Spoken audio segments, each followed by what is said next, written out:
Speaker Mike Johnson now says the House will not recess early, as previously stated by representatives, as an effort to sidestep a vote on the Jeffrey Epstein files. Members of both parties yesterday said Johnson was shutting down the House early to stop a bipartisan push to release records tied to Epstein.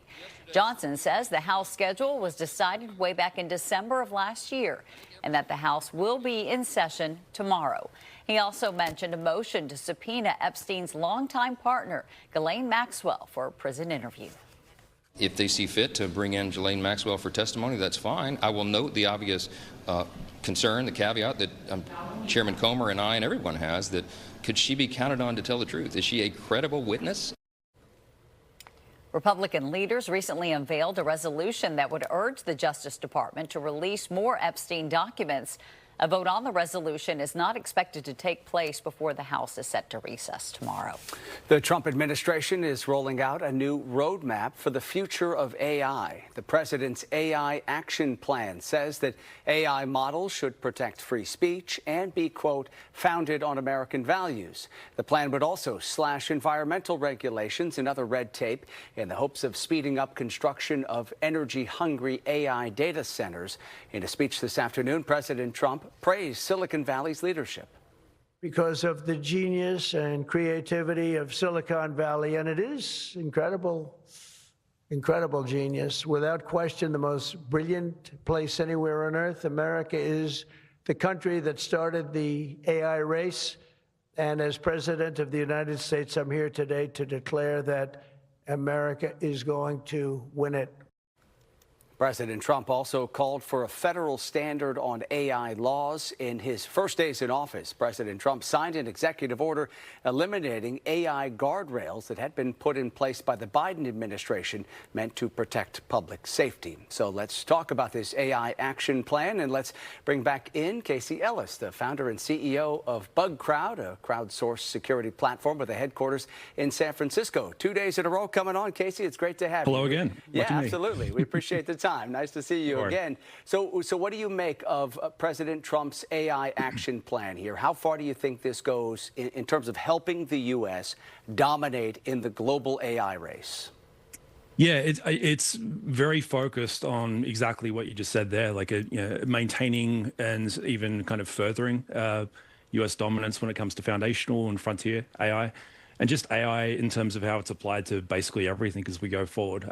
There's a lot in there around, supporting infrastructure, data centers, energy, all those different bits and pieces. There's obviously some trade-offs to that, and that is going to be discussed. And obviously, there's implementation details that'll come in behind all of this that remain to be seen. But in terms of its impact on AI, it really does put the foot on the gas. I think from a security and a safety standpoint, the thing I was actually quite pleased to see was basically the reinsertion of some of the guardrails that were actually removed from the Biden executive order earlier in Trump's presidency.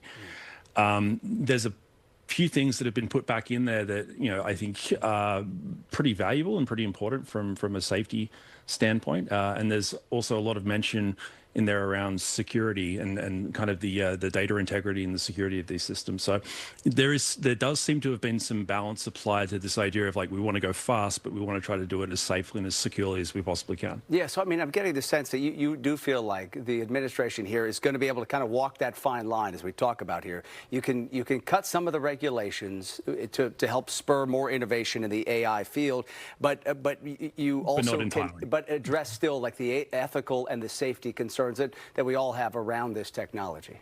Yeah, there's clearly been a strong attempt to do that in this bill, just in terms of the reads of it that I've had so far, and sort of looking into the different people that have actually been working on it. It is a balancing act because when that's the executive order that basically deleted the Biden executive order came out, there was definitely some concern around, like, is that just entirely thrown in the trash now and we can just do whatever we want in terms of the development of AI, because that's not necessarily a good thing. But yeah, it really does. It acknowledges the fact that this is like transformative, really kind of great power technology. And because of that, America needs to maintain a premier position. But at the same time, it's not kind of an at all costs type of scenario, at least when it comes to the AI safety and security itself. Right. Let me ask you about the infrastructure component to all this, because you just talked about it here, and obviously that's a big part of this action plan. The Trump administration wants to really streamline the permitting process for some of these major tech companies to build out the infrastructure, to build these data centers, these semiconductor plants that obviously use quite a bit of energy here. What kind of a difference do you think that makes? How much easier does it make for the United States to advance here, the AI race, by building out that kind of infrastructure? I mean, it definitely takes the brakes off that part and puts its foot on the gas as well. Kind of in the same way that it talks about the development of these models themselves and kind of the funding and support for those things. Like data centers are incredibly power hungry. The fact that the U.S. kind of domestic chip manufacturing capacity is fairly limited. So, the idea of basically decoupling dependency from China and Taiwan around that to friend sourcing and bringing that stuff in locally, this is clearly designed to spur that on. I think the tricky part there will be that you can't build those things overnight. But this is obviously setting the strategy off in that direction. Yeah, sure.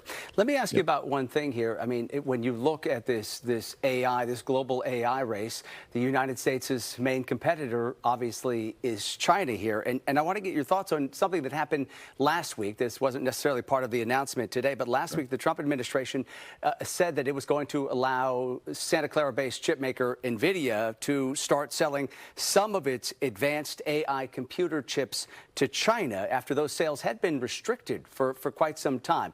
Help everyone understand what's going on there. Why did we see that shift from the administration when we're competing directly with China? Yeah, I mean, look, great power competition is a complicated thing. It's not necessarily you can't have it. Like at the same time that change was made on the NVIDIA side, you look at the action plan, and there are very strong export control considerations in terms of domestically produced chips, the AI models themselves, and so on. So it's not a carte blanche thing. I think that decision is partly a recognition of the fact that completely embargoing China from having access to this type of thing, it's kind of a fool's errand because they're going to get a hold of it anyway in a lot of ways.